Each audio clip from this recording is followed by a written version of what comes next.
सामने वाला व्यक्ति क्या बोल रहा है उन कहे हुए वचनों में जो तुम्हारे लिए जरूरत है केवल उतना ही सुनो। अरे बेटा मैं तो तेरी मां हूं, पर छोटी मां के प्रति विकार बुद्धि नहीं, छोटी मां तो तुम्हारी गुरु है। क्यों? क्योंकि मैं तो तुमको केवल सत्संग कथा तक ही ले जाती हूं, मंदिर ही ले जाती हूं, पर छोटी मां उसने तो सीधे आज्ञा कर दी कि सीधे भगवान के पास ही जाओ, भगवान का जाकर के भजन करके उनको प्रकट कर लो। ध्रुव, गुरु कौन होता है? गुरु वही जो हरि सो मिलावे, गुरु वही जो हरि की राह दिखावे। वो छोटी मां तेरी कोई दोषी नहीं है, छोटी मां तेरी कोई शत्रु नहीं है, वो तो तेरी गुरु है। बेटा इस बात को ऐसे मत सोचो कि मां ने डांटा, बल्कि ऐसे सोचो कि शायद भगवान तुमसे मिलना चाहते हैं, लेकिन तुमको किसी के द्वारा कहलवाना चाहते थे, इसलिए छोटी मां का आश्रय लिया। छोटी मां के द्वारा ठाकुर जी ने तुमको संदेश पहुंचाया कि तुम मिलने आओ। ध्रुव जी महाराज के नेत्रों में छोटी मां के प्रति विकार आने ही नहीं दिया मां ने। ऐसा ही होना चाहिए माता पिता को। हम बाल्यकाल से शत्रुता क्यों सिखा देते हैं बालकों को?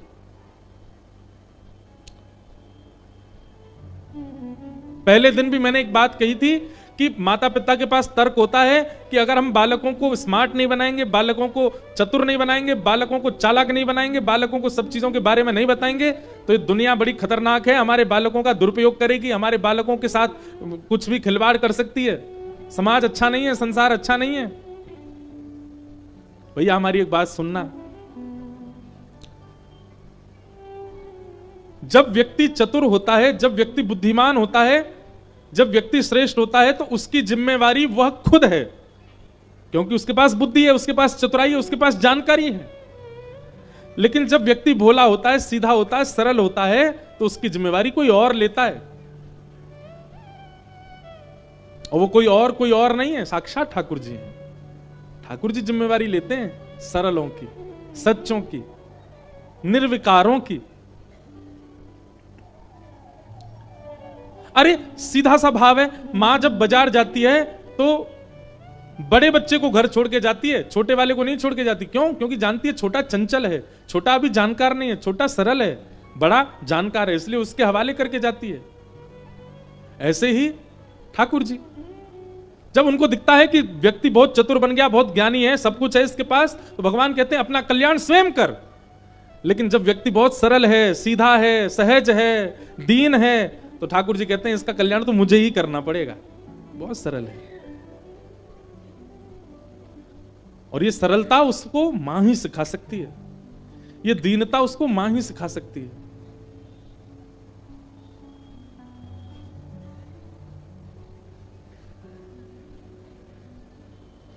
ध्रुव जी महाराज की माता जी ने ध्रुव जी को मन में ऐसे भावना प्रकट कर दी कि छोटी मां के प्रति कोई विकार उत्पन्न हुआ ही नहीं ध्रुव जी के चित्त में।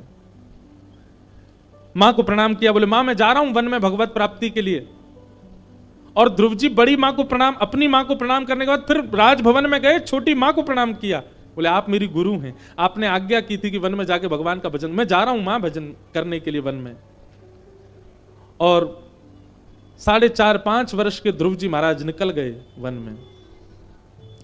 तभी आकाश मार्ग से जा रहे नारद जी ने देखा नन्हा सा बालक वन में जा रहा है। नारद जी महाराज सामने आ गए, ध्रुव जी महाराज ने प्रणाम किया। नारद जी बोले कहां जा रहे हो बालक?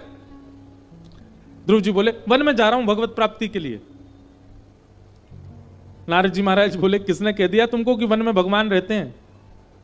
अरे छोटे बालक, मां की गोद में बैठने का समय है, तुम वन में जा रहे हो, चलो जाओ वापस लौट करके जाओ, अपनी मां के पास जाओ, वहीं पर भोजन रोटी पाओ। वन में भगवान नहीं रहते, हिंसक जीव रहते हैं, खा जाएंगे तुमको, चलो लौट जाओ। ध्रुव जी महाराज ने थोड़ी सी भौं उठाई और नारद जी को देख करके बोले मैं चला तो जाऊंगा, लेकिन पहले ये बताइए आप कौन हो? ध्रुव जी महाराज बोले हमें दुनिया नारद कहती है, वैसे हम हरिदास वर्य हैं। एक बात सुनिएगा बंधुओं, नारद जी का नाम लेने पर आप लोग वो टीवी वाले नारद जी को मत लिया करो। अधिकतर लोगों के मन में जैसे ही नारद जी की बात आती है तो सब लोग बोलते हैं वो नारद होंगे, नारायण नारायण, वो जो टीवी में देखा हमने बचपन से। नारद जी कार्टून नहीं है, एक बात याद रखिएगा, सूत्र है, नारदो देव दर्शन। अगर ठाकुर जी आपसे मिलने का मन बनाएंगे तो उससे पहले नारद जी मिलेंगे आपसे। अगर जिसको नारद जी नहीं मिले, ठाकुर जी नहीं मिल सकते। अगर किसी व्यक्ति ने नारद जी का अनुभव नहीं किया तो निश्चित है कि उसको ठाकुर जी नहीं मिलेंगे। आप कहोगे महाराज जी नारद जी कैसे मिलेंगे, क्या पहचान है? कोई प्रशंसा वाली बात नहीं कर रहे हैं, पर यह वास्तविकता है। वास्तव में कथा सुनाने वाले, कथाओं के द्वारा ठाकुर जी का दर्शन कराने वाले वक्ता ही नारद होते हैं। यदि उनकी वाणी से, सुनो सुनो सुनो पहले बात, यदि उनकी वाणी, अब आप हमको नारद जी मत समझ लेना, यदि वक्ता की वाणी सुनकर के आपके नेत्र बंद हो गए और आपके चित्त में अपने आप ठाकुर जी की छवि प्रकट होने लग जाए, तब समझना कि इनकी वाणी नारद है। किसी की भी हो सकती है और किसी को भी हो सकती है। यहां हजारों लोग बैठे हैं, पर हजारों में सबको भगवत अनुभव हो रहा होगा नहीं, पर हां 5-6 को हो रहा होगा। और जिन 5-6 को भगवत अनुभव हो रहा, हां उनके लिए नारद हैं हम। जिसकी वाणी सुनकर के आपके चित्त में ठाकुर जी के प्रति प्रेम बढ़ जाए, ठाकुर जी के प्रति और आनंद बढ़ जाए, ठाकुर जी के प्रति और स्नेह हो जाए, समझ जाना वही नारद है। बस उनकी वाणी सुनते ही रहो। और वो कोई भी हो सकते हैं, जरूरी नहीं है मैं ही हूं। अन्य किसी वक्ता की वाणी से आपको वो अनुभव हो सकता है जो मुझसे नहीं हुआ, तो वही नारद हैं आपके लिए। नारद यानी कि जिनकी बात को कभी देवता भी रद्द नहीं करते, वो नारद। और नारद का दूसरा अर्थ है जो नर यानी कि मानव को देव प्रदान कर दे, वो नारद। नारद बिचौलियां हैं, नारद जी नहीं आए तो ठाकुर जी नहीं आएंगे, इसलिए नारद जी का आना बहुत जरूरी है जीवन में। ध्रुव जी महाराज ने पूछा आप कौन हो, आप मेरा मार्ग रोक रहे हो, आपका नाम क्या है? नारद जी महाराज बोले मैं नारद हूं। ध्रुव जी बोले रहने दो, आप झूठ बोल रहे हो, आप नारद नहीं हो सकते। नारद जी बोले क्यों, हम नारद क्यों नहीं हो सकते? बोले मेरी मां कहती है कि भगवान बाद में मिलते हैं, पहले नारद जी मिलते हैं। आप कैसे नारद जी हो, मुझे घर जाने के लिए कह रहे हो? अरे आपको तो मेरा हाथ पकड़ करके ले जाना चाहिए कि देखो यहां मिलेंगे भगवान, और आप मुझसे कह रहे हो घर चले जाओ। आप नारद नहीं हो। नारद जी महाराज समझ गए, बोले बालक सामान्य नहीं है, जानकार है। नारद जी ने तुरंत हृदय से लगाया ध्रुव जी को, बोले बालक तुझे भगवान जरूर मिलेंगे। तेरी निष्ठा और तेरा जो विश्वास है ना, उस पर मैं न्योछावर हो चुका हूं। मैं तो परीक्षा लेने आया था, निश्चित मिलेंगे। तुम जाओ वन में, पर वन में जाकर के कैसे पुकारोगे ठाकुर जी को? एक मैं 12 अक्षर मंत्र तुमको दे देता हूं, इस मंत्र से तुम ठाकुर जी को पुकारा करना। ये 12 अक्षर मंत्र ही ओम नमो भगवते वासुदेवाय, ये 12 अक्षर मंत्र है। इसमें 12 अक्षर हैं। हमारे ब्रज के एक संत कहते हैं भगवान का फोन नंबर है ये। क्यों? ISD कॉल है, इसलिए 2 संख्या ज्यादा है। जैसे विदेश कॉल करने पर 12 नंबर डालने पड़ते हैं, ऐसे ही ठाकुर जी को कॉल करने के लिए ये 12 अंकों का भगवान का नंबर है। रोज इस पे फोन किया करो, ओम नमो भगवते वासुदेवाय, ठाकुर जी को पुकारा करो। ध्रुव जी महाराज यह मंत्र लेकर के वन में चले गए और 5 महीने तक ध्रुव जी ने तप किया, केवल 5 महीने। लेकिन 5 महीने तप कैसे किया वो सुनो। पहला महीना प्रारंभ हुआ तिरात्रांते कपित्थ बदरासना। ध्रुव जी महाराज 3 रात्रि तक कुछ नहीं खाते, मतलब 3 दिन का व्रत करते और 3 दिन बाद केवल कपित्त फल खा करके भजन करते। मतलब 3 दिन व्रत 1 दिन फल, 3 दिन व्रत 1 दिन फल। इस प्रकार 1 महीने तक ध्रुव जी ने भजन किया। दूसरा महीना प्रारंभ हुआ तो 6 दिन तक कुछ नहीं खाते और 6 दिन बाद केवल जल पी करके और पत्ते खा करके भजन करते।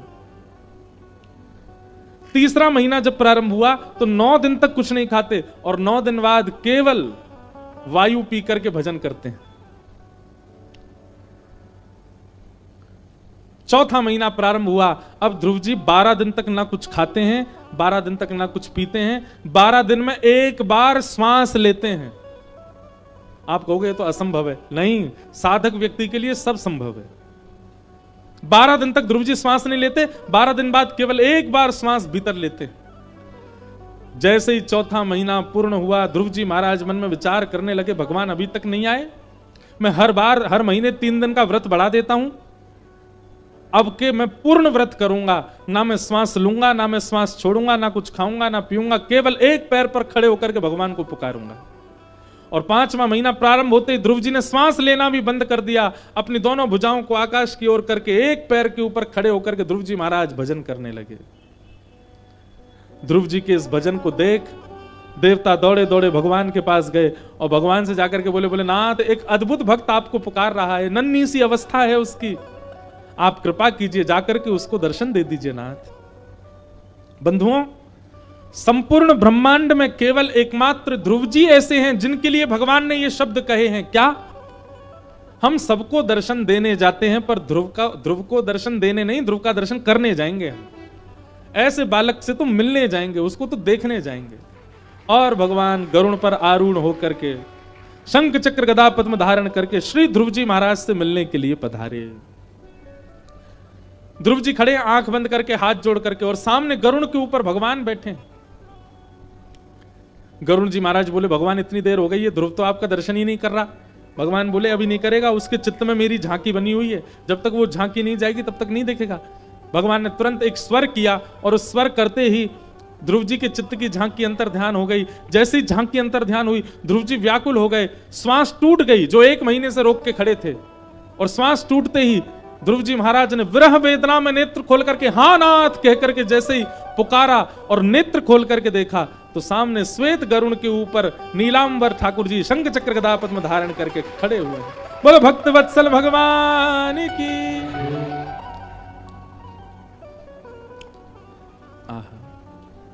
ध्रुव जी महाराज के नेत्र सजल हो गए। नन्हे से हैं ध्रुव जी, केवल 5 वर्ष की अवस्था है, छोटे छोटे हाथ हैं, छोटे छोटे चरण हैं, छोटा सा मुख है ध्रुव जी का। घर परिवार माता पिता सबसे दूर एकांत वन में खड़े हैं, सामने भगवान दर्शन दे रहे हैं।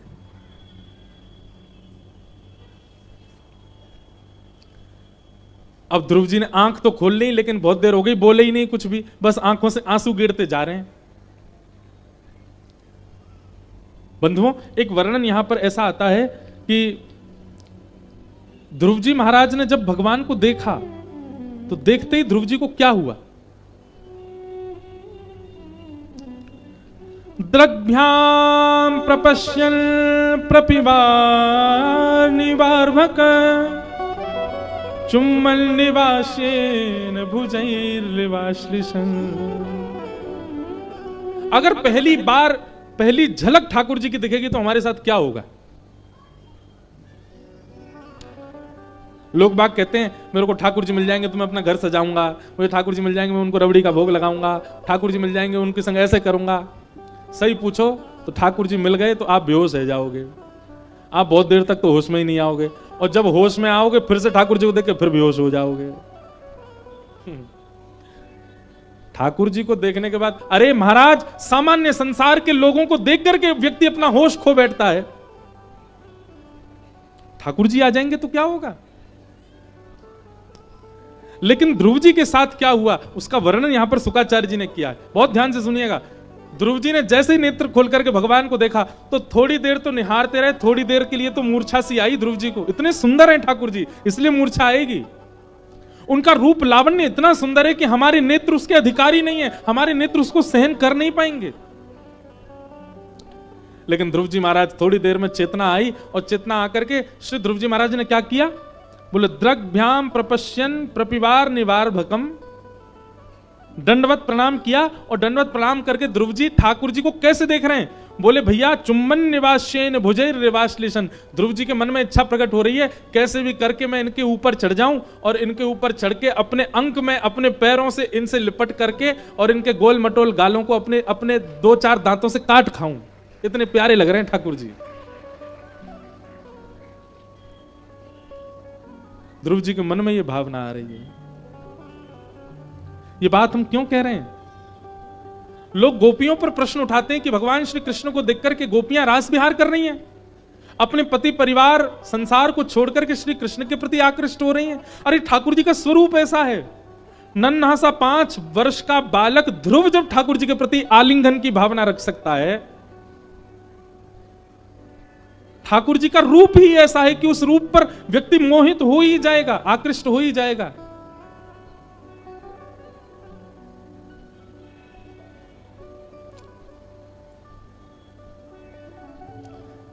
ध्रुव जी महाराज दूर खड़े हैं और दूर खड़े खड़े अपने अपने दांतों को चबा रहे हैं, अपने होठों को काट रहे हैं। क्यों? इतना इच्छा हो रही है कि कैसे भी ठाकुर जी गोद में चढ़ करके एक बार इनके गालों का अपने ओष्ठों से स्पर्श तो कर लूं मैं। कितने प्यारे लग रहे हैं ठाकुर जी। अरे भाई, बड़े की भावना बालक के प्रति ऐसी हो समझ में आता, पर नन्हे से बालक की भावना बड़े के प्रति ऐसी हो ठाकुर जी के प्रति ही हो सकती है। बालक को सब पकड़ करके अपनी गोद में लेके उसके गाल का स्पर्श करना चाहते हैं, पर बालक किसी बड़े को देख करके उसकी गोद में चढ़ के उसके गाल का, ये तो उल्टी गंगा है। पर ध्रुव जी की स्थिति ऐसी, ठाकुर जी के रूप के प्रति। ध्रुव जी जब थोड़ी देर कुछ नहीं बोले, भगवान ने समीप बुलाया, बोले इधर आओ ध्रुव, तुम बोलते क्यों नहीं हो? हमको बुलाया तो फिर बोलो। ध्रुव जी महाराज बोले, मैं छोटा सा बालक हूं, अभी तो मुझसे बोलना ही नहीं आता, आप कृपा करो। तब भगवान ने अपना शंख ध्रुव जी के गाल से स्पर्श कराया, और जैसे स्पर्श कराया ध्रुव जी को ब्रह्म ज्ञान हो गया। ध्रुव जी महाराज अपनी बुद्धि विवेक से भगवान की स्तुति गाने लगे, और स्तुति गाते हुए कह रहे हैं, अब पूरी स्तुति तो हम नहीं गाएंगे, पर एक अंतिम याचना जो ध्रुव जी ने की है कि भक्ति मुहु प्रवहताम त्वयि में प्रसंगो भूयादनंत महताम ममलाशयानाम येनांजसोल वणमुरु व्यसनम भवाब्धिम निश्चय भवद गुण कथा मृतपान मत। क्या कह रहे हैं ध्रुव जी? हे नाथ, पूरी स्तुति गाई ध्रुव जी ने, और स्तुति के बाद में अब वरदान मांग रहे हैं ठाकुर जी से। ध्यान से सुनिएगा क्या वरदान मांगते हैं। बोले, नाथ, दुनिया तो मांगती है कि आपकी भक्ति मेरे जीवन में आ जाए, पर मैं आपसे मांगूंगा कि आपकी भक्ति का व्यसन मुझको लग जाए। जैसे व्यसनी व्यक्ति को लत लग जाती है एक वस्तु की, वैसे मेरी स्थिति हो जाए, मैं व्यसन के भांति आपकी भक्ति किया करूं। जैसे व्यसनी व्यक्ति हर जगह बहाने ढूंढता है व्यसन भोगने के, मैं हर जगह बहाने ढूंढा करूं आपको भजने का। नाथ, ऐसी कृपा मुझ पर कर दो। ध्रुव जी महाराज की भक्ति से ठाकुर जी अत्यंत प्रसन्न हो गए, और प्रसन्न होकर के ठाकुर जी ने ध्रुव जी को वरदान प्रदान किया। और वरदान देकर के भगवान बोले, अब ध्रुव तुम 36,000 वर्ष तक राज्य करो। ध्रुव जी बोले, अब मुझे राज्य की कामना नहीं है। भगवान बोले, आए तो तुम राज्य की कामना से ही थे, अपने पिता की राज्य सिंहासन पर तुमको बैठना था। अब जाओ, हम तुम वरदान देते हैं, 36,000 वर्ष तक के लिए तुम राजा बनोगे। और 36,000 वर्ष के लिए ध्रुव जी राजा बने। तत्पश्चात मृत्यु देवी के सिर पर पैर रख करके एक विमान में विराजमान होकर के श्री ध्रुव जी महाराज ध्रुव लोक को प्रस्थान करे। एकमात्र भक्त ऐसे हैं भगवान के जिनका स्वयं का लोक है। आपको पता है, जब प्रलय आता है ना, प्रलय में केवल धरती का ही नाश नहीं होता, ब्रह्मलोक तक, ब्रह्मा जी तक प्रलयकालीन समुद्र में डूबते हैं। केवल वैकुंठ लोक और ध्रुव लोक ये सदा रहते हैं। ध्रुव लोक का कभी नाश नहीं होता। इसलिए जो व्यक्ति अनन्य भक्ति करता है, अनन्य सेवा करता है, उसको या तो वैकुंठ लोक की प्राप्ति होती है या ध्रुव लोक की प्राप्ति होती है। ऐसे ध्रुव जी महाराज को हम बारंबार प्रणाम करते हैं। बोलो ध्रुव जी महाराज की। हमारे अंदर भी श्री ध्रुव जी की भांति ऐसा प्रेम कथा के प्रति बढ़े, जैसा श्री ध्रुव जी महाराज यहाँ कह रहे हैं। अब कथाक्रम को थोड़ा शीघ्र करें। ध्रुव जी के वंश में राजा अंग हुए, इनके बेटा बैन हुए। बैन के यहाँ भगवान प्रतिरूप में पधारे, जिनकी वजह से धरती को पृथ्वी कहा गया। इन्होंने पृथ्वी को पृथ्वी बनाया। पहले पृथ्वी समतल नहीं थी, केवल पहाड़ थे पृथ्वी पर, पहाड़ और समुद्र। लेकिन पृथु महाराज ने पृथ्वी को समतल बनाया, इसीलिए धरती को पृथ्वी नाम पड़ा। इस प्रकार अन्य कई भावुकों की कथा सुनाते हुए यहां पर जड़ भरत रहुगण संवाद सुनाया गया। तत्पश्चात नरकों का वर्णन किया गया। कितने प्रकार के नरक हैं? अनेक प्रकार के नरक हैं, परंतु सबसे बड़ी बात है कि नरक बुरी जगह नहीं है। नरक बुरी जगह नहीं है, नरक जाना बुरी बात है। अच्छी जगह वहां तो धुलाई होती है लोगों की। जो लोग यहां नहीं सुधरते संसार में, उनको नरक में ले जाकर के सुधारा जाता, फिर से भेजा जाता, जाओ अब जाकर के कुछ गलत नहीं करना। अच्छा एक बात बताएं, नरक जाने वाले व्यक्ति के कुछ लक्षण हैं, शास्त्रों में बताएं। ये 6 लक्षण या इन 6 में से एक भी लक्षण किसी व्यक्ति के अंदर है तो यह बात निश्चित है कि मृत्यु से पहले यदि वो नहीं सुधरा तो नरक जाएगा। कौन कौन से 6 लक्षण हैं? अत्यंत कोप कटुकाच वाणी, दरिद्रतां च स्वजनेषु वैरम नीच प्रसंग कुलहीन सेवा चिन्हानि देहे नरकम गताना। सबसे पहला भयंकर क्रोध। भयंकर क्रोध किसको कहते हैं? कि ऐसा क्रोध किया कि उस क्रोध के कारण सब तोड़ दिया, फोड़ दिया, और जिस पर क्रोध आया उससे महीनों के लिए मन मुटाव हो गया। क्षमा करने की स्थिति में आ ही नहीं रहे हैं, क्षमा कर ही नहीं रहे हैं। अत्यंत कोप, यह भयंकर क्रोध का लक्षण है। तो अगर किसी व्यक्ति के अंदर बहुत ज्यादा गुस्सा है तो उसको समझाने संभालने का प्रयास करो कि भैया काय को तैने नरक का वीजा अप्लाई कर रखा है, क्रोध कम करो। अत्यंत क्रोध। दूसरा कटुकाच वाणी, जिसकी वाणी प्रिय नहीं है। बहुत ध्यान से सुनिएगा, जब बोलता है तो ऐसा लगता है कि बस मारेगा ही हमको थोड़ी बहुत देर में। ऐसी वाणी जो बोलता है ऐसा व्यक्ति भी नरक जाएगा। कई लोग जो हैं वो बात बात पर गालियां भी देते हैं, कुछ भी बात बोलेंगे छोटी सी भी तो बिना गाली के उनसे बात ही नहीं होती, वो भी नरक जाएंगे। कटुकाच वाणी, वाणी प्रिय बोलिए, वाणी सुंदर बोलिए, वाणी में कड़वाहट मत रखिए। अत्यंत कोप, कटुकाच वाणी। तीसरा दरिद्रतांच। दरिद्र मतलब मेहनत करने पर, परिश्रम करने पर भगवत कृपा से जो प्राप्त होता है उसमें अपूर्णता का अनुभव करना, और अपूर्णता का अनुभव करके ये भी मिल जाए वो भी मिल जाए, इस प्रकार लोभ चित्त में रखना, यह दरिद्र व्यक्ति का लक्षण है, यह भी नरक जाएगा। अत्यंत कोप, कटुकाच वाणी, दरिद्रताम च। और चौथा है स्वजनेषु वैरम, जो अपने ही परिवार के लोगों से बैर कर लेता है उसको भी नरक जाना पड़ता है। अच्छा एक बात सुनेंगे, ये जो 6 लक्षण है ना, ये 6 लक्षण उन लोगों के लिए बताए जा रहे हैं जो थोड़े सुधरे हुए हैं। जैसे कि हम आप सब लोग नेक तो सुधरे ही भय, कथा सुनने 4 घंटा बैठ करके तिलक आदि लगाते हैं, सुंदर शुद्ध भोजन करते हैं, तो कहीं ना कहीं सुधरे भय। राक्षसों के लिए नहीं है ये सारे, जो राक्षस प्रवृत्ति के लोग हैं वो तो नरक जाने ही वाले हैं। ये उन लोगों के लिए नियम बताए जा रहे हैं जो थोड़ा बहुत सधा हुआ जीवन जीते हैं। उनको चाहिए भयंकर गुस्सा ना करें, कड़वाहट मुख में ना रखें, बोलें तो मीठा बोलें, दरिद्रता ना रखें। एक बालक हमारी कथा सुन के गया, पढ़ नहीं रहा था तो उसकी माताजी ने उसको डांटा, तो अपनी मां से बोला आपको नरक जाना पड़ेगा। बोले क्यों? महाराज जी कल कथा में बोल रहे थे, बोले जो कड़वाहट रखता है, भयंकर गुस्सा करता है और जो मारपीट करता है, मुख से बोलता है तो अंगार निकलते हैं, उसको नरक जाना पड़ता है। मैया देख ले, तू सुबह से मेरे पीछे पड़ रही है, पढ़ ले और तू मुझको मार भी रही है, डांट भी रही है।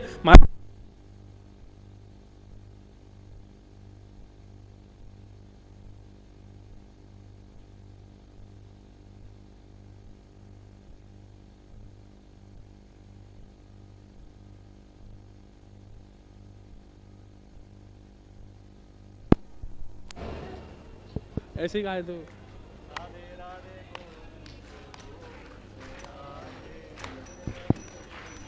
गोविंद राधे बोलो वृंदावन बिहारी लाल की। अच्छा हमारी कथा सुनते रहते हैं लोग तो उनको पता होगी कि ये होता ही है हर कथा में। लाइट जाए, माइक जाए, कुछ फुक फुका जाए, इलेक्ट्रॉनिक कुछ भी गड़बड़ होवे जिससे कथा में रुके, समझ जाओ ठाकुर जी आए हैं कथा में। अरे कई जगह तो कथा चलती रहती है, लाइट ही बंद हो जाती है, सब शाम वर्ण के हो जाते हैं। आज ठाकुर जी का जन्मोत्सव है, हर कथा में ये होता है, कुछ ना कुछ तो होता ही है। यहां पे लो वोल्टेज चले गए। हम क्या बता रहे थे? हाँ, तो वो बालक अपनी मैया से बोले कि महाराज जी कह रहे थे तो मैया तुम डांटो नहीं तो नरक जाना पड़ेगा। ये कोई मनगणन मैया ने आके मुझे बताई ये बात।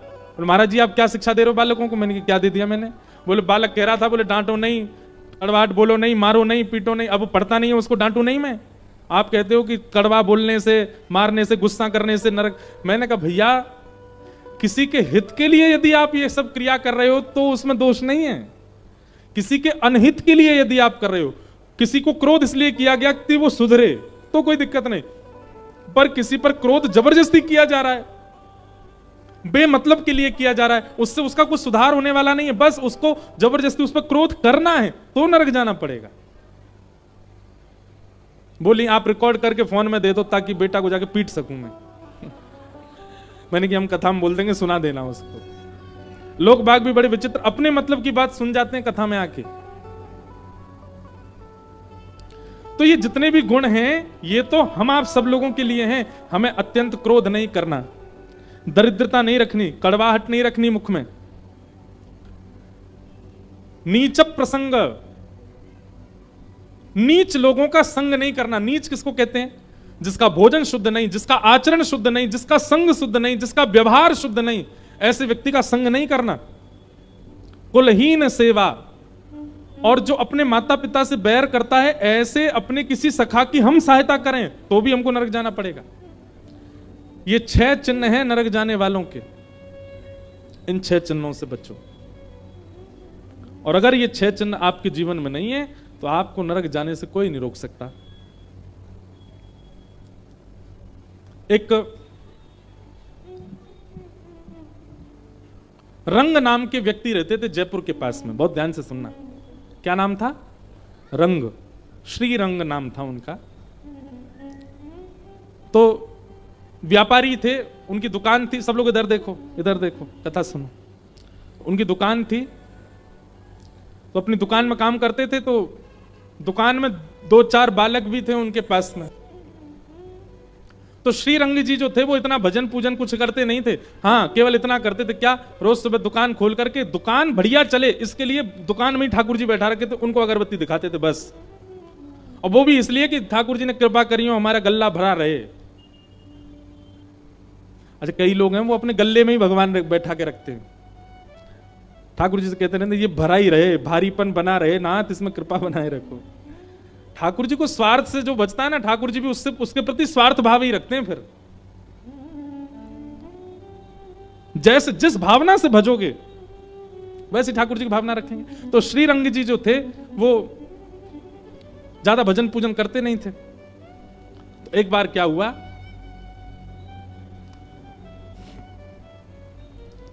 उनके दुकान का एक बालक, उसकी मृत्यु हो गई, कुछ रोग उसको हो गया था और रोग के कारण उसकी मृत्यु हो गई। मृत्यु के कम से कम 2 वर्ष बाद वही बालक उनकी दुकान में आया और वो तो देख करके उसको चौंक गए। दोपहर का समय, 12-2 बज रहे थे दोपहर के।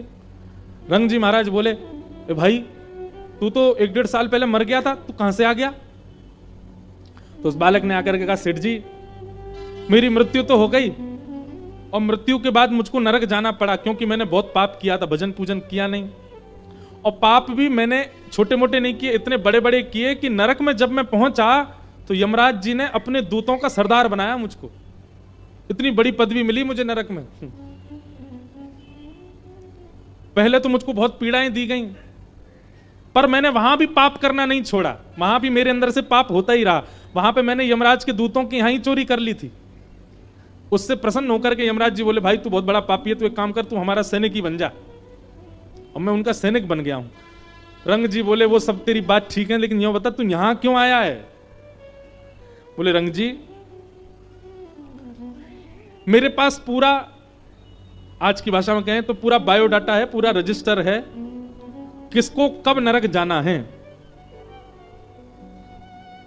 और क्षमा कीजिएगा, मैंने उसमें आपका नाम भी देखा है। आपको भी नरक जाना है, लेकिन अभी बहुत वर्ष हैं। तो मैंने सोचा कि मैंने आपकी दुकान में खूब काम किया था, आपने मेरी जरूरत पड़ने पर बहुत सहायता भी की, तो कम से कम जब मेरे पास ये अधिकार है कि मैं लोगों को पकड़ के नरक ले जाता हूं, अभी गांव में ही एक आदमी को पकड़ने आया हूं, वो पल्ली गली वाला व्यक्ति है ना, उसका समय आज जाने का, बस 2 मिनट बाद ही वो आएगा, एक बैल अपना सींग उसके पेट में मारेगा, उसकी मृत्यु होगी, मैं उसको लेके जाऊंगा। तो मैंने सोचा कि उस आदमी को लेने जाना ही है, तो जाते जाते आपको सतर्क कर जाऊं, आपको सतर्क करने आया हूं। श्री रंग जी, आपका नाम भी लिखा है यमराज के पास। रंग जी घबरा गए, बोले भैया तेरी बड़ी कृपा, लेकिन अब करूं क्या मैं? बोले स्वार्थ त्याग दीजिए, निष्काम प्रेम लक्षणा भक्ति ठाकुर जी से कीजिए। जैसा प्रेम आपका धन के प्रति है, जैसा प्रेम आपका आपके व्यापार के प्रति है, जैसा प्रेम आप पुत्र पुत्री और पत्नी से करते हैं, वैसा प्रेम ठाकुर जी के प्रति करो। ये बात मैं आपको गोपनीय रूप से बता रहा हूं। प्रेम लक्षणा भक्ति से ही आप नरक जाने से बच पाओगे सेठ जी। इसलिए मेरे मन में आया कि मैं कम से कम आपको बता जाऊं, क्योंकि 2 साल बाद जब मैं आपको लेने के लिए आऊंगा तो मेरा तो एक ही स्वभाव है, मैं तो मारता पीटता ही हूं। और आप उस समय कहो कि हे भाई तू तो मेरे दुकान में काम कर चुका, मुझे मारेगा, तब मैं रुकूंगा नहीं। इसलिए मैं पहले ही बता के जा रहा हूं, आपके पास बहुत कम समय है, प्रेम लक्षणा भक्ति कर लीजिए। भक्तमाल जी में कथा आती है, और श्री रंग जी महाराज उसी समय व्यापार आदि सब उनका पुत्र संभालता ही था, लेकिन उसी समय ठाकुर जी के प्रति प्रेम लक्षणा भक्ति उन्होंने चित्त में प्रकट कर ली। एक सदगुरुदेव के समीप जाकर के प्रवचन सुने, प्रवचन सुन के हृदय में प्रेम प्रकट हुआ, गुरुदेव से दीक्षा ग्रहण कर ली और उनके बताए हुए निर्देश पर चल करके प्रेम लक्षणा भक्ति प्राप्त की। और श्री रंग जी महाराज के अंतिम काल में, अंतिम समय में साक्षात भगवान के दूत आए और उनको लेकर के फिर वैकुंठ गए, उनको नरक नहीं जाना पड़ा। रंग जी के ऊपर यह कृपा हुई। और फिर रंग जी के वैकुंठ जाने पर उनका जो वो दूत था जिसने नरक से आकर के उनको बता दिया था कि तुम भजन करो तो बच जाओगे, वह भी नरक से मुक्त होकर के वैकुंठ चला गया। तब रंग जी बोले ये क्यों मुक्त हो गया? बोले क्योंकि इसने कहीं ना कहीं किसी को प्रेरणा देकर के भगवत सन्मुख डाला, इसलिए यह भी नरक से मुक्त हो गया। इसलिए भैया नरक नहीं जाना।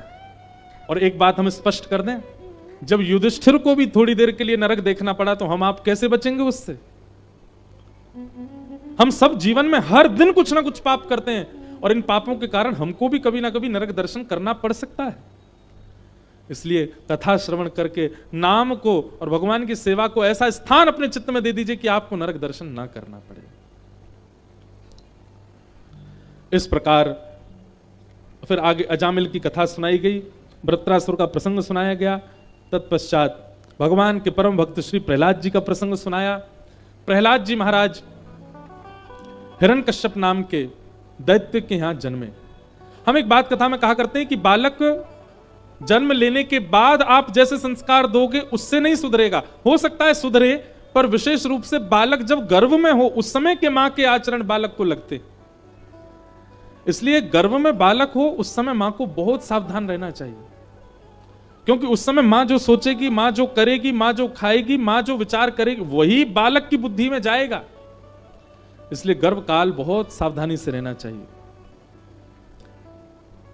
हिरण्यकश्यप की पत्नी कयाधु, उन्होंने गर्भ काल में नारद जी से भागवत की कथा सुनी और जिसके परिणाम फलस्वरूप हिरण्यकश्यप के घर पर साक्षात भगवत भक्त श्री प्रहलाद जी का प्रादुर्भाव हुआ। हिरण्यकश्यप तो तपस्या करने के लिए गए थे और नारद जी आकर के नित्य कथा सुनाते थे कयाधु को, और कयाधु पर ऐसी कृपा हुई कि उनके घर भक्त प्रहलाद हुए। प्रहलाद जब 5 साल के हो गए तब लौट करके आए हिरण्यकश्यप। हिरण्यकश्यप ने आकर के अपने बालक को गोद में बिठाया और गोद में बैठा करके श्री प्रहलाद जी महाराज से कहा, कुछ अच्छी बात सुनाओ प्रहलाद। तो प्रहलाद जी महाराज नवदा भक्ति का प्रवचन करते हैं। श्रवणम कीर्तनम विष्णु स्मरणं पाद सेवनम अर्चनम वंदनम दास्यम सख्य आत्मनिवेदनम। बंधुओं, ये 9 भक्ति के प्रकार हैं, इनको ध्यान से सुनिए। सबसे पहली भक्ति है श्रवण भक्ति। जिस व्यक्ति ने श्रवण नहीं किया होगा ना कथा का, जिस व्यक्ति ने श्रवण नहीं किया होगा उससे अपराध बनेगा ही बनेगा सेवा में। इसलिए सबसे पहले श्रवण भक्ति को प्रदान करो। जितना हो सके कथाएं सुना करो, हमारी नहीं सुनो, सबकी सुनो, जिससे जो प्राप्त हो वो सब ग्रहण करो। श्रवण भक्ति को प्रधान करो। अगर श्रवण भक्ति आपकी अच्छी नहीं है तो निश्चित है कि आपकी अन्य भक्तियों में आपसे अपराध बनेगा। आप वृंदावन जाओगे आपसे अपराध बनेगा, आप परिक्रमा जाओगे आपसे अपराध बनेगा। आप ये नहीं सीख पाओगे धाम में जाना कैसे चाहिए, आपके घर कभी संत आ गए उनका अपराध बन जाएगा। तो ये सारे अपराधों से मुक्त होने के लिए आपको कथा सुनना अति अनिवार्य है, क्योंकि कथा में बताए गए नियमों से ही अपराध से बचा जा सकता है। इसलिए श्रवण भक्ति प्रथम भक्ति। दूसरी भक्ति कीर्तन भक्ति। कीर्तन का मतलब क्या होता है? हरे कृष्ण गाना, ये कीर्तन नहीं है, ये तो नाम जप है, ये संकीर्तन है। पर कीर्तन का मतलब होता है सुनी हुई कथा का ही चिंतन, अपने मन को बार बार सुनाना, इसी को कीर्तन कहते हैं। वो किसी धनवान को देखता है तो मन में विचार करता है जब द्वारिकाधीश बने होंगे तो ऐसे ही बने होंगे। किसी अत्यंत सुंदर को देखता है तो उसके मन में भाव आता है ये इतना सुंदर है तो इसको बनाने वाले ठाकुर जी कितने सुंदर होंगे। मतलब अभी हमारी दृष्टि कैसी कि हम संसार को देखते हैं और विकार उत्पन्न होता है, परंतु जब श्रवण भक्ति, कीर्तन भक्ति हमारे तन में अच्छे से आ जाती है तो तीसरी भक्ति यानी कि स्मरण भक्ति कैसी होती है, फिर आप जिसको देखोगे उसमें ठाकुर जी का ही अनुभव करोगे, उससे ठाकुर जी का ही संबंध देखोगे। कोई सांवला काला व्यक्ति यदि सामने आ जाए तो अभी तो क्या होता है, देखो कितना काला है, कितना सांवला है, परंतु भक्ति जब प्रधान हो जाएगी तो उसको देख करके आप क्या सोचोगे? जैसा इसका रंग है ना वैसे ही है ठाकुर जी भी, वैसे ही उसका वर्ण, ठाकुर जी का भी वर्ण ऐसा ही है। किसी की सुंदर पोशाक देख करके आप पोशाक पहनने वाले या बनाने वाले की प्रशंसा नहीं करोगे, बल्कि ये विचार करोगे ऐसी पोशाक सुंदर सुंदर पहन के जब श्याम सुंदर निकलते होंगे तो कैसे लगते होंगे। मतलब आपके चित्त में और कोई स्मरण की भावना ही नहीं, हर स्थिति में ठाकुर जी। श्रवणम कीर्तनम विष्णु स्मरणम, तीसरी भक्ति है स्मरणम, और चौथी भक्ति पाद सेवनम। हम ये नवदा भक्ति का बस विस्तार कर रहे हैं थोड़ा सा, इसके बाद सीधे नंद घरानंद भयो पे जाएंगे। हाँ, और आज तो वैसे भी कथा होने वाली है थोड़ी देर तक ही, हमने तो कल ही बता दिया था घर पे बता के आना। लो 2-4 मैया तो वहीं उठ गई कि 6 बजे कथा होगी। कोई नहीं, जो जो ठाकुर जी के अधिकारी बैठे रहो। तो श्रवणम भक्ति, कीर्तनम भक्ति, स्मरणम भक्ति, समझ रहे हैं ना, ये सोपान है, ये आपको करने हैं। और चौथी भक्ति है पाद सेवनम। पाद सेवन भक्ति का मतलब क्या है? 2 बातें हैं। पहली बात, आपके सामने जो वैष्णव आ जाएं, आपके सामने जो ठाकुर जी के उपासक आ जाएं, उनके चरणों में तुरंत प्रणाम करो, पर छू के प्रणाम करना नहीं है। स्पर्श के प्रणाम से ही हम लोगों को ऐसा लगता है छू के करेंगे तो ही करंट आवेगा हम में, जैसे छू के करंट आता है वैसे छू के प्रणाम पूरा होगा। नहीं, प्रणाम तन से नहीं होता, प्रणाम आपके हाथ जोड़ने और सिर झुकाने से, ये तो एक क्रिया है, ये तो एक स्ट्रक्चर है। प्रणाम हृदय से होता है। हृदय से आप जिनके भी प्रणाम करो उनके चरणार बिंदों का दर्शन करो, दूर से ही उन चरणार बिंदों में, युगल चरणार बिंदों में पुष्प अर्पित करो, सुगंधी अर्पित करो और ऐसे प्रणाम करो। तो किसी के भी सामने दंडवत होने में, और एक और बात सुनिए, जब किसी आचार्य को प्रणाम करने की इच्छा हो तो ये नहीं अपनी जगह से दौड़ करके उसके पास आके प्रणाम करो, नहीं, आचार्य के दिखते ही, वैष्णव के दिखते ही जिस स्थान पर हो वहीं लेट करके प्रणाम कर लो। यह दंडवत प्रणाम का नियम होता है। अच्छा, भाई लोगों को करना चाहिए दंडवत प्रणाम। दंडवत मतलब दंड होता है उसके समान सीधे गिर जाओ, हाथ सीधे पैर सीधे, सर्वांगीण अंग जमीन में। और माताओं को करना चाहिए षष्ठ अंग प्रणाम, 6 अंगों से, घुटने, 2 हाथ और सिर, बस इन्हीं से, और 2 पैर के वो, बस इन्हीं से प्रणाम करें। उनको दंडवत नहीं करना चाहिए। और करना कैसे चाहिए? जहां है वहीं से करो।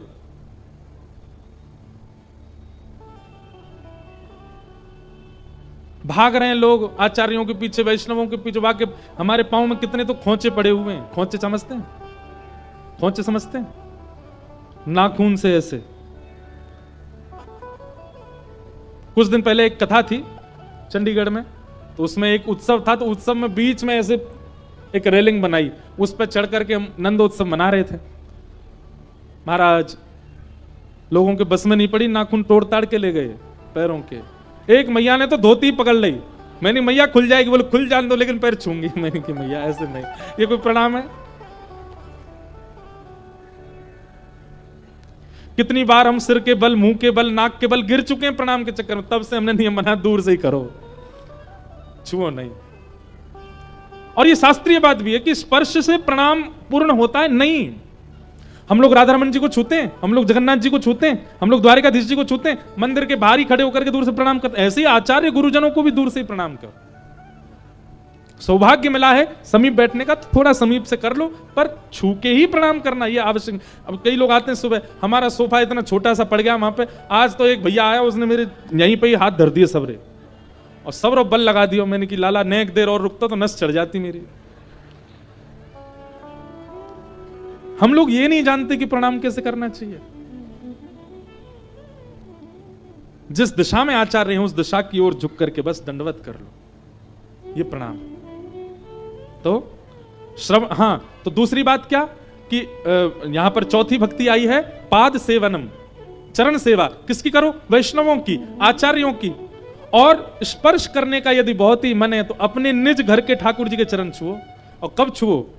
रात्रि जब आप सुलाने जाते हैं ठाकुर जी को, तो रात्रि में एक तो ठाकुर जी की पोशाक हल्की पहना दिया करो। ये दिन भर के जड़ाऊ कपड़े पहन के ठाकुर जी रहते हैं, जैसे रात में अपनी नई ड्रेस पहनते हो, ऐसे ठाकुर जी को सूती के वस्त्र पहनाओ और सूती के वस्त्र पहना के सुंदर इत्र लेकर के ठाकुर जी के चरणों में लगाओ और मन में विचार करो, पूरे दिन आप घुटने के बल बैठे रहते हैं लड्डू गोपाल, दुख गए होंगे आपके, और आपके खड़े ठाकुर जी हैं तो सोचो पूरे दिन आप खड़े रहते हो लाल जी, पैर थक गए होंगे आपके। इस भावना से ठाकुर जी के चरण दबाओ। पाद सेवनम चौथी भक्ति है। पांचवी भक्ति का नाम है अर्चनम। ठाकुर जी की अर्चना करो। अर्चना करने का मतलब पुष्प पधराओ, तुलसी पधराओ, भोग पधराओ, इत्र पधराओ, चंदन लगाओ, ठाकुर जी को सुंदर सुंदर कुछ नैवेद्य दो, अर्चना करो, दिव्य दिव्य अर्चनाएं करो। वंदनम छठवीं भक्ति, भगवान की कोई वंदना गाओ, किसी की गाई हुई गाओ, और अपने आप नहीं, अगर अपने आप बनाने की क्षमता हो तो अपने आप बना करके कुछ गाओ। जैसे हमने वृंदावन प्यारो वृंदावन बनाया, ठाकुर जी को निवेदित किया। राधा रमणम हरे हरे बनाया, ठाकुर जी को निवेदित किया। ऐसी कई भाव है वो बना करके निवेदित किए हैं। ऐसे अगर आपकी क्षमता है, आपको लगता है कि आप बना सकते हो, कुछ शब्द बनाओ, उससे ठाकुर जी की वंदना करो। और नहीं बना पा रहे तो फिर सूरदास, मीराबाई आदि इन पूर्व के भक्तों के लिखे हुए भाव सुनाओ, वंदना करो। और सातवीं भक्ति है दास्य। ठाकुर जी के समय समीप दासत्व। दास का मतलब क्या होता है? पूर्ण समर्पण। आप ही मेरे स्वामी हैं, आप जो चाहेंगे वो करूंगा, आप जहां ले जाएंगे वहां जाऊंगा। जहां नाथ रख दोगे वहीं मैं रहूंगा, जहां ले चलोगे वहीं मैं चलूंगा। ये केवल बोलने तक ना रहे, इस बात को स्वीकार किया जाए चित्त से। ये दास्यम, ठाकुर जी के प्रति दास भाव। इसका मतलब ये होता है आज यदि 56 भोग मिल गए तो पालो, कल यदि भूखे पेट ही रखें ठाकुर जी तो उसमें भी ठाकुर जी आज आप शायद चाहते हैं कि मैं कुछ पाऊं ना, इसलिए सुबह से कोई व्यवस्था ही नहीं बनी। इस प्रकार की भावना को दास्य भाव कहते हैं। हर स्थिति में कभी शिकायत नहीं करता ठाकुर जी से, न कोई शिकायत नहीं कोई जी, कर लो करा लो प्रभु जो है तेरी मर्जी। कोई शिकायत नहीं, कोई अर्जी नहीं, हर चीज स्वीकार है, ठाकुर जी जो देंगे सब मंजूर है। इसको कहते हैं दास्य भाव। उसके बाद सख्य, ठाकुर जी के प्रति सखा। अब देखो कितनी समझने वाली बात। पहले सखा मत मानो ठाकुर जी को। वृंदावन में कई लोग मेरी बातों को ही प्रधान करके ये बात भी कह देते हैं। इंद्रेश जी कहते हैं ठाकुर जी को सखा मानो, ठाकुर जी को बेटा मानो, ठाकुर जी को भैया मानो, ठाकुर जी को ये मानो। अरे ठाकुर जी को सखा मानने से पहले 7 बात और बताई गई हैं। ठाकुर जी से संबंध बनाने से पहले श्रवण करो, कीर्तन करो, स्मरण करो, पाद सेवन करो, अर्चन करो, वंदन करो, दास बनो, उसके बाद सख्य। अब सीधी 10 सीढ़ी चढ़ के ऊपर जाओगे तो मुंह के बल गिरोगे। बीच बीच की सीढ़ियां, इन पे चढ़ना पड़ेगा ना ऊपर। दास्यम के बाद सख्य, ठाकुर जी को अपना सखा मान लो। और सख्य मानने का मतलब क्या है? सख्य मानने का मतलब है कभी कभी ठाकुर जी के प्रति बिल्कुल वैसी भावना रखो जैसे सखा के साथ आप हंसते हो, खेलते हो, अपनी मन की बातें बता देते हो, उसके संग किलोल करते हो, वैसे ठाकुर जी के संग करो। और अंतिम और 9वां भक्ति का स्वरूप है आत्मनिवेदनम। अपने हृदय की सब बात ठाकुर जी से कहो। रसिक प्रीतम हित चित की बातें श्री गिरधारी जिसो कहिए, तलहटी गोवर्धन की रही। इस प्रकार ये 9 भक्ति हैं। हम अब 9 भक्ति पे तो प्रवचन 9 दिन तक हो सकता है, पर हमने सूक्ष्म भाव से कह दिया। प्रहलाद जी महाराज ने भगवान नृसिंह को अपने विश्वास से खम्भ से प्रकट करवाया, हिरण्यकश्यप का वध हुआ, प्रहलाद जी ने स्तुति गा करके भगवान को प्रणाम किया। तत्पश्चात आगे अब और कई कथा हैं, बलि वामन अवतार की कथा आदि सुनाते हुए यहाँ पर अब हम बहुत जल्दी ठाकुर जी के जन्मोत्सव की ओर चलें। नवम स्कंद में अनेक राजाओं की कथा सुनाते हुए भगवान श्री राम के प्रादुर्भाव की कथा सुनाई। प्रभु श्री राम का प्राकट्य श्रीमद् भागवत में 2 अध्यायों में सुनाया गया। हम लोग एक ही श्लोक में राम जी को प्रणाम कर लें। गुरुवर थे त्यक्त राज्यो व्यचरत अनुवनम पद्म पद्भ्याम प्रियाया पाणिस्पर्शा क्षमाभ्याम व्रजत पथरुजो यो हरिन्द्रानुजाभ्याम वैरूप्या शूर्पणख्या प्रिय विरहरुष रोपित ब्रू विजंभ तस्ताब्धिर्बद्ध सेतु खलदव दहन कौशलेन्द्रोवतान्न। बोलो राजा रामचंद्र भगवान की। प्रभु श्री राम को प्रणाम किया गया। तत्पश्चात श्री सुखदेव जी महाराज परीक्षित को कथा सुना रहे हैं और आज चौथा दिन है कथा का। कथा कहते कहते श्री सुखदेव जी महाराज 2 श्लोकों में संपूर्ण कृष्ण कथा सुना देते हैं और कृष्ण कथा सुना करके मौन हो जाते हैं। तब परीक्षित जी चरणों में प्रणाम करके कहते हैं, बोले भगवान आप इस प्रकार सबकी कथा विस्तार से सुना करके कृष्ण कथा सूक्ष्म में मत सुनाइए, कृपा करके कृष्ण कथा विस्तार से सुनाइए। और यहां से अब 10वां स्कंद प्रारंभ होता है और श्री परीक्षित जी महाराज को शुकाचार्य जी कृष्ण लीला सुना रहे हैं। अब ये प्रसंग जो है इसका मैं विस्तार कल और बताऊंगा। अभी हम सीधे नंदोत्सव की ओर चलें। पृथ्वी पर भार बहुत बढ़ गया। सब लोग शांति का परिचय देंगे बिल्कुल। और उत्सव की पहले एक जानकारी सुन लो। आपके बहुमूल्य रत्न यदि आपने पहन रखे हैं अभी उतार के धर लो सब लोग। और जब उत्सव प्रारंभ होगा तो आप लोग नाचेंगे गाएंगे, अपने स्थान पर खड़े हो जाएंगे, लेकिन एक दूसरे पर गिरना नहीं। और यदि कोई सामग्री लुटाई जाएगी तो जब तक हम नहीं कहें तब तक नहीं लुटानी है। सामग्री लूटने का एक नियम है कि जैसे ही बधाई दें तो बधाई लेकर के पीछे वालों को देनी है, क्योंकि कई बार पीछे वाले रह जाते हैं बेचारे। इसलिए लोभ ही बनकर के बधाई अपनी समेट के मत चले जाना, पीछे वालों तक पहुंचा करके फिर जाना। चश्मा वाले चश्मा संभाल करके बधाई लूटना, कहीं फूट फाट नहीं जाना। अपने बच्चों को अभी व्यवस्थित कर लो, एक दूसरे को बता दो, अगर खो जाओ तो पीछे पुलिस केंद्र पर मिल जाना। हाँ, हमने पहले ही गाइडलाइन बता दी, अब आगे आप लोगों की जिम्मेवारी है। सब लोग इधर देखो, एक बातें क्यों कर रहे हो, इधर देखो। बोलो वृंदावन बिहारी लाल की, बोलो नंद के लाला की, कृष्ण कन्हैया लाल की। आओ अब हम लोग श्रीधाम वृंदावन की ओर थोड़ा रुख करें। पृथ्वी पर भार बहुत बढ़ गया। तब पृथ्वी ने भगवान से प्रार्थना की। भगवान ने पृथ्वी को आज्ञा दे दी, अगर कोई आपस में बात करेगा, सुनिए सुनिए सुनिए, एक और गाइडलाइन सुनो। जब तक उत्सव शुरू नहीं हो रहा तब तक जो आपस में बात करेंगे उनको अपने बगल वाले की सौगंध है। अब करो बात। हम पे बहुत तरीके आते हैं आप लोगों को कथा सुनाने के, ध्यान से सुनो। अब अगर कोई बात करे तो उसको बगल वाला कौन ही मारना, ए तुझे मेरी कसम लगी हुई है, चुप बैठा रहे, कथा सुनो। पृथ्वी पर जब बहुत भार बढ़ गया तब पृथ्वी ने भगवान से प्रार्थना की। भगवान ने पृथ्वी को आश्वासन दिया कि वसुदेव गृहे साक्षात भगवान पुरुष परः जनिष्यते तत्प्रियार्थम सबवन्तु सुरस्त्रिय। ठाकुर जी ने वचन दिया कि चिंता मत करो हे पृथ्वी महारानी, हम बहुत जल्दी कृष्ण अवतार धारण करके आपके ऊपर आ रहे हैं, आपका भार हल्का करने के लिए। यहां कंस ने अपनी बहन देवकी का विवाह वसुदेव जी से किया। विदा करने के लिए अपनी बहन को स्वयं रथ चला रहा था। तभी देवताओं ने आकाशवाणी करके बताया, कंस तेरा जिस बहन को तुम विदा कर रहे हो इन्हीं का अष्टम गर्भ तुम्हारा काल है। अपने काल की बात सुनकर के कंस को क्रोध आ गया। देवकी का सर धड़ से अलग करने लगा तलवार से। वसुदेव जी ने उसका हाथ पकड़ लिया और कहा, आपका काल देवकी के बालक हैं, इसलिए मैं वचन देता हूं देवकी को आप छोड़ दो, बालकों को हम आपके हवाले कर देंगे। 6 बालकों को कंस ने मार दिया, जन्म लेते ही मार देता था। 7वें बालक के रूप में देवकी मैया के गर्भ में श्री बलराम जी आए। परंतु भगवान ने योग माया वैष्णो देवी से कहा कि यदि बलराम जी ने जन्म लिया तो जन्म लेते ही जो काम हमको करना है ये बलराम जी कर देंगे, कंस को मार देंगे। बड़े क्रोधी हैं, कैसे भी इनका स्थान परिवर्तित करो। योग माया के कारण कुछ महीने देवकी मैया के गर्भ में रहने के बाद श्री बलराम जी गोकुल में रोहिणी मैया के गर्भ में स्थानांतरित हो गए। इसलिए वो दोनों के पुत्र हैं, रोहिणी नंदन भी हैं, देवकी नंदन भी हैं।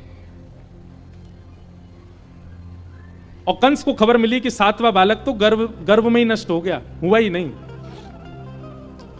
कंस ने पहरेदारी बढ़वा दी, सैनिकों को कह दिया, बोले भैया आप सब लोग बिल्कुल सावधान हो जाओ, 8वां बालक होने वाला मेरा शत्रु। आहा, देवकी इतनी सुंदर लगने लगी हैं जब से ठाकुर जी गर्भ में आए हैं।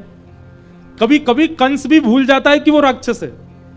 वैष्णव व्यक्ति का स्वरूप ऐसा हो जाता है, जिसके अंदर ठाकुर जी होंगे ना, उसके सामने अत्यंत दोषयुक्त व्यक्ति भी आकर के कहीं ना कहीं अपने दोष को छोड़ने का मन बनाएगा। यह वैष्णवता की पहचान है। अत्यंत क्रोधी, अत्यंत कामी, अत्यंत लोभी व्यक्ति भी यदि किसी सद वैष्णव का दर्शन करेगा ना, दर्शन मात्र से उसके चित्त में भावना आएगी, मैं जो करता हूं वो ठीक नहीं, मुझे छोड़ना चाहिए। कंस के मन में कहीं ना कहीं सद्भाव आने लगे देवकी जी को देख के। कंस ने पहरेदारों से कह दिया, बोले कि ये देवकी के गर्भ में मायावी बालक है। मैं जैसे ही नीचे कारागृह में जाता हूं तो मेरा मन बहुत शुद्ध हो जाता है, मेरे मन में आता है, इतनी दया आती है कि मैं देवकी को छोड़ दूं। लेकिन ये सब उस मायावी बालक की करामात है। तुम लोग एक काम क्या करो, जैसे ही मेरे अंदर दया आती है और मेरी आज्ञा हो कि खोल दो, देवकी को निकाल दो, तुम लोग कुछ मत करना, मुझे तुरंत पकड़ करके ऊपर ले आया करना। जब तक वो मेरे सामने रहेगी दया रहेगी, जैसे ही मैं दूर आऊंगा दया नष्ट हो जाएगी। देखो ऐसी होती है वैष्णवता कि राक्षस को भी अपने राक्षसत्व को प्रकट करने के लिए आपसे दूर रहना पड़े। उसके सामने गया तो सुधर जाऊंगा।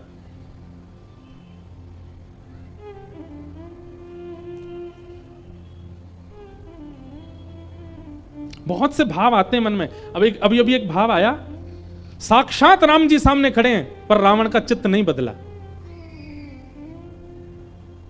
लेकिन वहीं कोई भक्त सामने आ जाता है तो फिर सबका चित्त बदल जाता है। भक्त में सामर्थ्य है।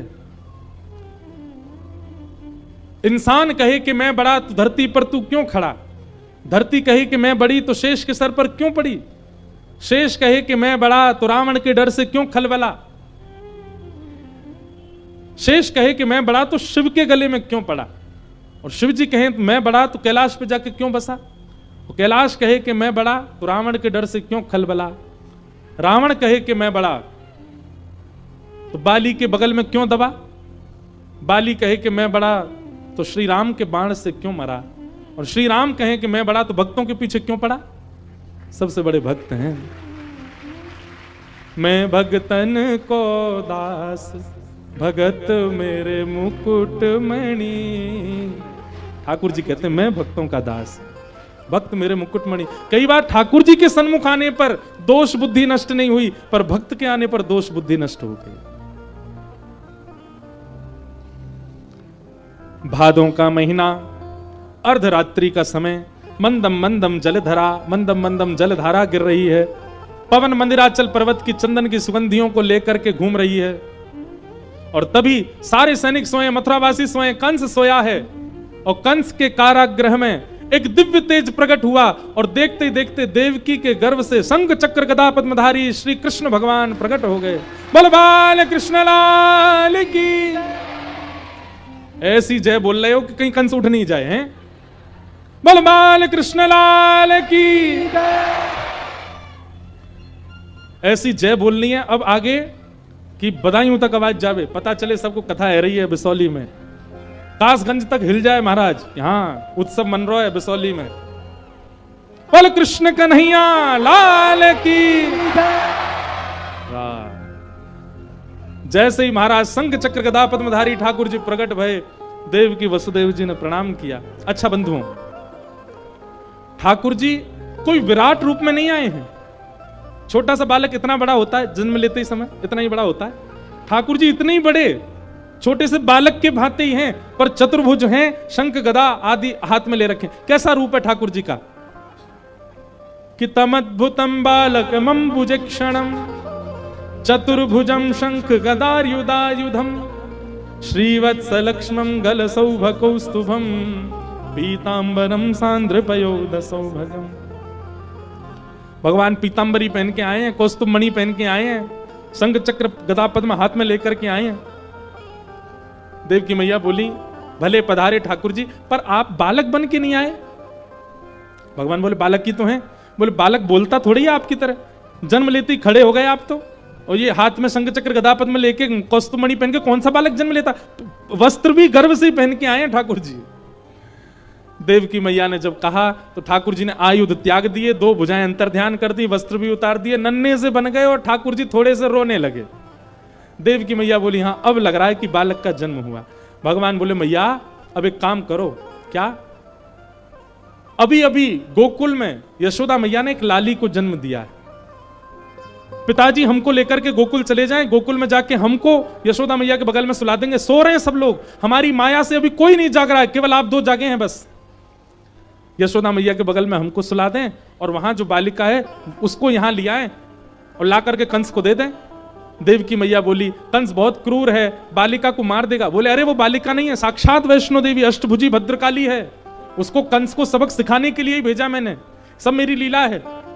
मुझे आप ब्रज छोड़े आओ, कुछ दिन ब्रज में लीला करके प्रेम का प्रकाश करके कुछ रसिक जन वैष्णव जनों के लिए कुछ कलयुग में छोड़ जाऊं मैं। जो प्रेमी उपासक हैं उनके लिए ब्रज वृंदावन में कुछ स्थापित करने के लिए कुछ वर्षों के लिए मुझे वृंदावन जाने दो, फिर मैं वापस आकर के कंस को मार के आपको मुक्त कर दूंगा।